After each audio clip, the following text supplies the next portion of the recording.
나이가 들면 자식들도 커서 자신의 삶을 살아가곤 합니다. 그런데 부모와 연을 끊고 사는 자식들이 점점 늘어나고 있습니다. 서로 만날수록 상처만 주고받는다며 부모도 자식도 괴로워하지요. 대체 무엇이 잘못된 것일까요? 돌이킬 수는 있는 걸까? 하는 생각도 들고 지나간 세월에 후회가 된다고 말씀도 하십니다. 우리는 어떻게 해야 좋은 부모가 될 수 있을까요? 오늘은 인생의 지혜를 통해 부모가 자식에게 반드시 해주어야 하는 것에 대해 알아보겠습니다. 구독과 좋아요, 알림 설정은 큰 힘이 됩니다. 우리의 인생은 한 번뿐입니다. 노후가 되어서도 자식과 원만한 관계, 그리고 존경받는 부모가 되고 싶다면 알아야 할 것들은 있습니다. 많은 사람들이 이것을 잘 모르지요. 그러나 우리도 부모가 처음인 만큼 부모 교육이 필요합니다. 그래서 오늘 부모 교육을 듣기 위해 오신 여러분들은 훌륭하신 분들입니다. 항상 배우려고 하는 사람은 인생에 있어서도 긍정적이고 활기찬 자세로 임하게 되죠. 자식을 훌륭하게 잘 키우려면 우리는 어떻게 키워야 할까요? 우선 여러분들의 삶을 한번 뒤돌아보세요. 여러분은 자기 삶을 어떻게 살고 계신가요? 사실 우리 중년 노년의 인생은 다음과 같지요. 부모의 기대에 이끌려 살다가 결혼해서는 가족을 위해 자녀를 잘 키우기 위해 살았습니다. 그러다 내 나이 중년이 되고 보니 자녀들은 사춘기라고 자기 마음대로 하고 먹고 사느라 일로 바쁘고 대화가 어렵지요. 내 삶을 뒤돌아보니 이루어 놓은 것도 없고 인생이 뭔가 싶어 가슴 한구석이 허전해질 때가 있습니다. 특히 이쁘다고 기저귀 갈아주며 맛있는 거 해주고 아플 때는 밤잠 설치며 간호하고 애지중지 키운 자식이 저 혼자 자란 듯 자기 마음대로 하면 배신감이 큽니다. 손발이 닳도록 고생하면서 키워왔는데 이 사랑이 배신당한 것 같아서 가슴 한 구석이 텅 빈 것 같습니다. 이러면 부모인 우리도 사람인지라 원망이 깊어지고 우울감이 찾아오기도 하지요. 그런데 우리가 키운 자녀들 때문에 계속 마음이 괴로워서는 될까요? 우리가 아이들에게 먼저 가르쳐 주어야 할 것들이 있습니다. 이것을 가르쳐 주지 못하고 아이들도 배움이 아직 부족하기에 부모도 함께 고통받는 경우가 많지요. 이것은 여러분의 잘못만은 아닙니다. 바쁘게 살다 보니 가끔은 놓칠 수가 있는 것이죠. 우리 자식들에게 무엇을 가르쳐 주어야 할까요? 먼저 자식들은 주는 법을 잘 모릅니다. 가난한 집에서 태어났어도 부모의 헌신으로 대학까지 다 다닙니다. 아이들의 친구 관계도 걱정들 많이 하시죠. 그러다 보니 종종 친구를 사귈 때 잘 사는 집 친구를 만나서 눈높이가 그쪽에 맞춰집니다. 본인이 커서 돈을 벌어도 이미 높아진 생활 수준에 맞춰야 하니 부모를 지원할 여유가 없습니다. 주는 연습이 안 되어 있으며 받는 연습만 되어 있고 자기가 생각하는 수준이 너무 높아져 그걸 맞추기에도 여유가 없습니다. 부모의 지원으로 비싼 교육은 받았지만 주변 사람들과 비교해 보니 본인은 부모 잘못 만났다는 생각이 드는 겁니다. 그래서 부모에 대한 고마움이 별로 없어요. 그런데 부모의 입장은 어떤가요? 아들 하나, 딸 하나 잘 키우려고 엄청난 희생을 했기 때문에 바라는 마음이 커집니다. 부모가 바라는 마음은 크고 자녀가 주는 연습이 안 되어 있고 오히려 부모에 대한 불만만 있으니 관계가 나빠질 확률이 높은 것이죠. 하지만 처음부터 나는 너를 무리해서 도와줄 수 없다.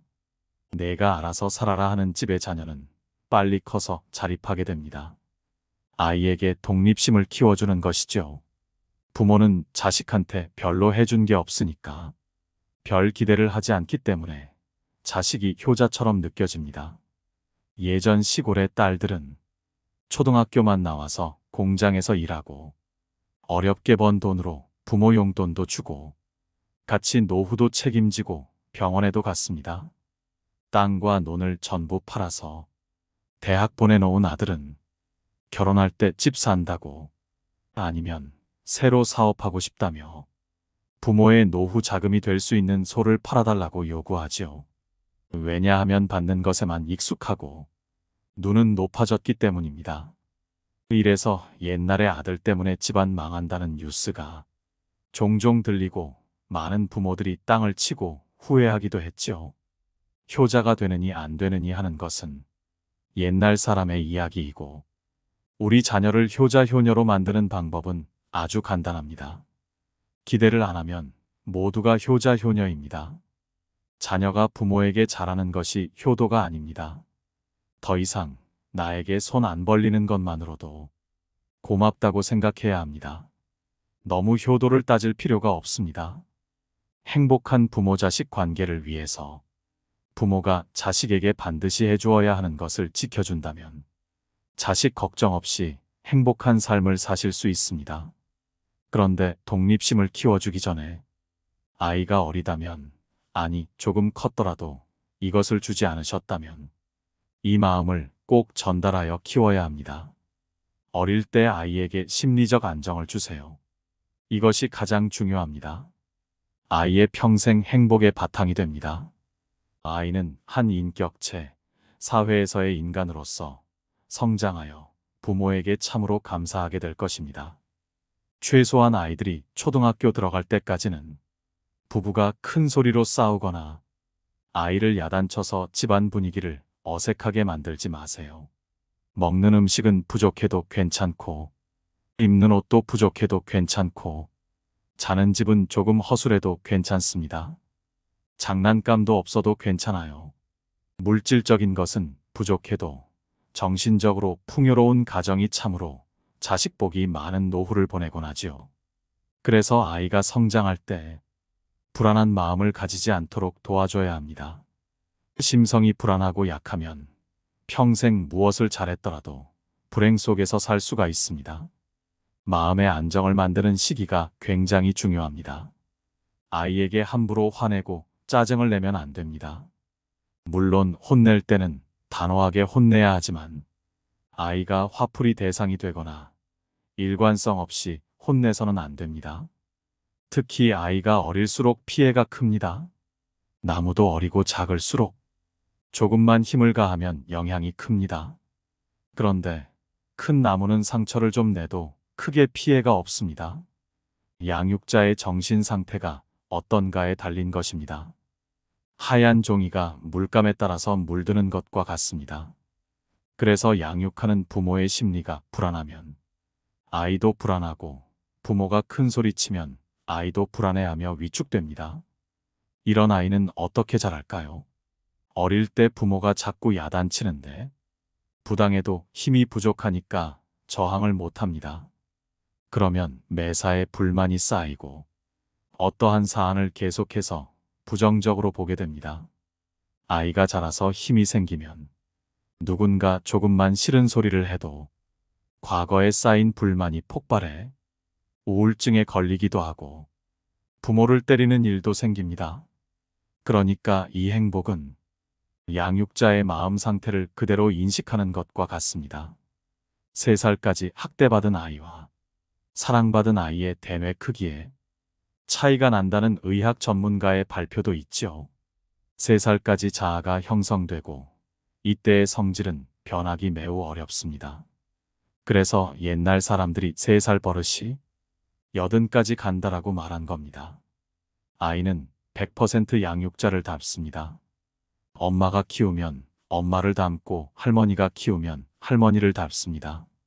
생물학적으로는 엄마가 따로 있지만 정신적으로는 양육자가 엄마입니다. 무의식의 세계에서는 기른 사람이 엄마입니다. 그래서 내가 낳았느냐, 입양했느냐는 차이가 없습니다. 내가 기르면 내 아이입니다. 그러니 기르는 사람은 아이의 심리가 안정되도록 키워야 할 의무가 있습니다. 물론 여러분들도 사람인지라 화가 날 때는 있겠으나 본인이 자녀에게 짜증을 내고 다그치는 버릇이 있다면 당장 뜯어 고쳐야 합니다. 그렇지 않으면 아이가 불행해지고 본인도 나중에 후회할 일이 반드시 생깁니다. 본인이 지금 아이에게 잘못한 것은 잊어버리고 아이 키우느라고 고생한 것만 기억할 텐데 나중에 아이가 삐뚤어지고 폭력적으로 될 수 있습니다. 이렇게 되면 아이도 불행하고 부모도 불행해집니다. 아이는 존경받지 못할 부모라고 여기기도 하죠. 지금은 괜찮으니 커서도 괜찮을 거라고 방심하면 안 됩니다. 아이에게 나의 화풀이를 하지 마세요. 밥 먹기 싫다고 하면 그냥 안 해주면 됩니다. 밥 해달라고 울면 그냥 내버려 두세요.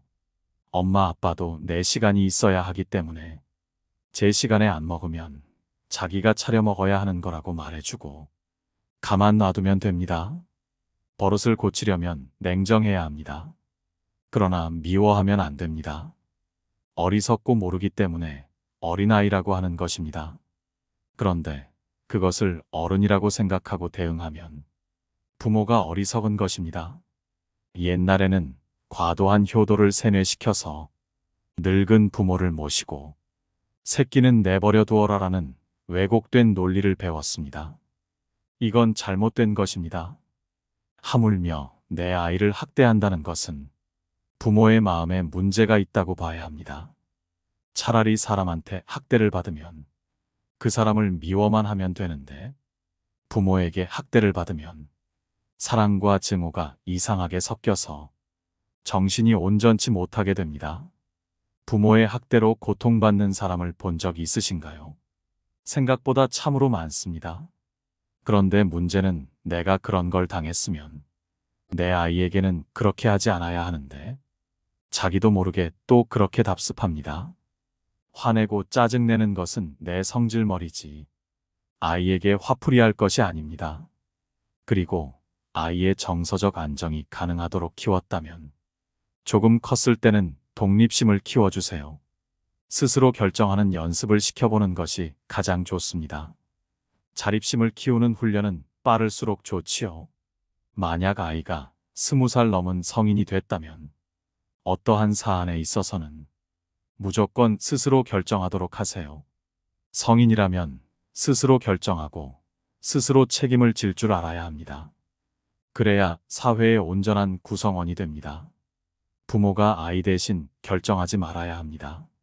만약 지금까지 계속 아이 대신 결정을 해줬다면 앞으로 결혼할 사람도 부모가 찾아줘야 하고 아파트도 부모가 찾아주고 손주 낳으면 그 손주까지 키워줘야 합니다. 그러니 확실하게 끊어야 합니다. 결정은 아이 본인이 하는 것임을 가르쳐 주세요. 아이가 참고할 만한 정보만 알려주는 것이지 청소년 이후의 자식은 성인입니다. 물론 아이가 대학 다니면서 힘들어하거나 직장 다니면서 아이 키우는 것을 보면 도와주고 싶은 마음이 들겠지요. 그러나 여러분이 아이에게 너무 많은 것을 해주면 자녀들을 자생력 없이 키우는 것입니다. 4살짜리 아이가 자전거를 탈 때 아이가 떨어질까 걱정돼서 자전거를 계속 잡고 있으면 아이는 자전거 타는 법을 영원히 배우지 못합니다. 넘어져도 보고 다쳐도 봐야 배울 수 있습니다. 아이가 사랑스러워 생채기 하나 날까봐 걱정되는 마음은 잘 압니다. 그러나 아이를 한 사람의 훌륭한 성인으로 자라게 하기 위해서는 부모의 가르침이 참으로 중요합니다.